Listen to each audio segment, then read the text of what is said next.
wasiirka dibadejinta jamhuuriyadda Soomaaliland oo ay weheliyaan xubno ka tirsan xukuumadda ayaa dhagax dhigay dhismaha cusbitaal cusub oo laga hirgelinayo magaalada Caynaba.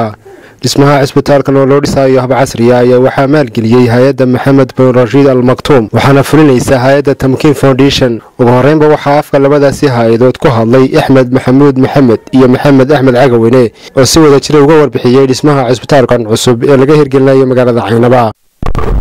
maanta waxaan taaganahay xadhiga cusbitaalka degmadan Caynabo ee gobolka Saraar annaga oo meel galbeed ilaa Wajaale hadda boorna oo qorshaysan tahay gobolada kalena wax ka dhisnay wuxuu noqday cusbitaalkii ugu nasiibka iyo degmada ugu nasiibka wanaagsaneyd oo ay nagala shaqeeyeen oo mahadnaqayo marka hore madaxweynaha jamhuuriyadda iyo xukuumadda oo madaxweyne Axmed Maxamed Xamuud hogaaminayo khaasatan waxaan si mahadnaqayaa xildhibaan Cagayare iyo wasiiradan maanta halka isku soo xilqaamay ee safarka inta lagu soo galay waxa kaloo mahadnaqayaa Muuse Xasan madaxa hay'adda Shifaad oo isaguna hawl weyn fili doonana inuu hawl weyn ka qaban doono anigu ku hadlaayo magaca mas'uulka mashaariicda mu'assasada Tamkiin ee ah hay'adda fulin doonto waxaan u mahadcelinaa marka labaad mu'assasada Maxamed bin Rashid Al Maktoum للأعمال الخيرية والإنسانية فدقوا yahay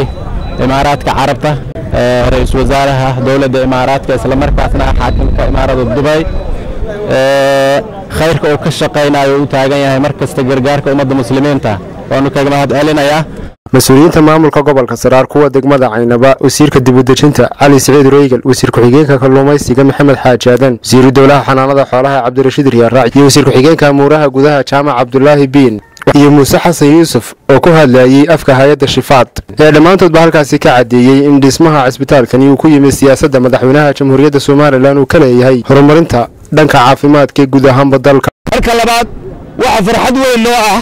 maanta cusbitaalkan ahmiyadda iyo baahida dadweynuhu u qabay ee maanta hay'addan islaamiga noo dhisayso oo aad iyo aad aan ugu soo dhaweynayno iyo cidii ka soo shaqaysayba waxaan inta ku diri lahaa anagu Shifaad ahaan gobolkan horaan waxyaabo yaryar uga soo qabanay imikadana diyaar baan u nahay wixii aanu kari karno cusbitaalkan aanu ka qaban karno ka qabanno marka dhamaan aad iyo aad bay maanta farxad noogu tahay inaanu ka qayb galno dhagax dhigan aad iyo aad baan idin salaamayaa mahadsantiin waxaan kale u mahadnaqaynaa sheekha ku deeqay ee aan ina arkinayna aqoonin inuu dhakhtarka maalkiisa ku bixiyo waxaan runtii u mahad celinayaa madaxweynaha jamhuuriyadda Soomaaliland oo socodkii maalintii dhawata halkan ku soo maray waxyaabihii aynu weydiisanay ay ka mid ahayd haddii degdeg loo soo jawaabayna isagana aad iyo aad baan ugu mahad celinaynaa howlgalay balaalka dhageysta inaan qofna moodin waxayna ciyaar ku imanayaan waxa la idinku yiri madaxweynihii iyo golihiisii wasiirada ka howlgalay waxa la idinku yiri hay'adda Maxamed bin Rashid Al Maktoum ayaa lacagtii la weydiiyo keentay waxa la idinku yiri hay'ad baa dhisaysa وياهو تمكين وحكرا كسر قيب قاتل ينا صقري هيدا شفاط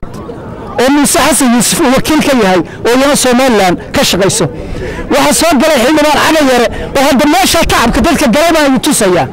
inayda u qaadan wixii wax iska yimi oo la iska keenay aad iyo aad u mahadsantiin dhamaantood way mahadnaqaya cid kasta oo shaqo soo shaqaysay munaasabadan ayaa sidoo kale waxa hadallo kala duwan ka soo jeediyay qaar ka mid ah odayaasha waxgaradka iyo madax dhaqameedka gobolka Saraar kuwaas oo dhamaantood bay isaga damaray muhiimadda iyo baahida ballaaran ee bulshada gobolkan ay u qabtay cusbitaal si casri ah loo qalabeeyay oo laga hirgeliyay gudaha magaalada Caynaba. Jaamac Boodacade TV qaranka Soomaaliland Caynaba.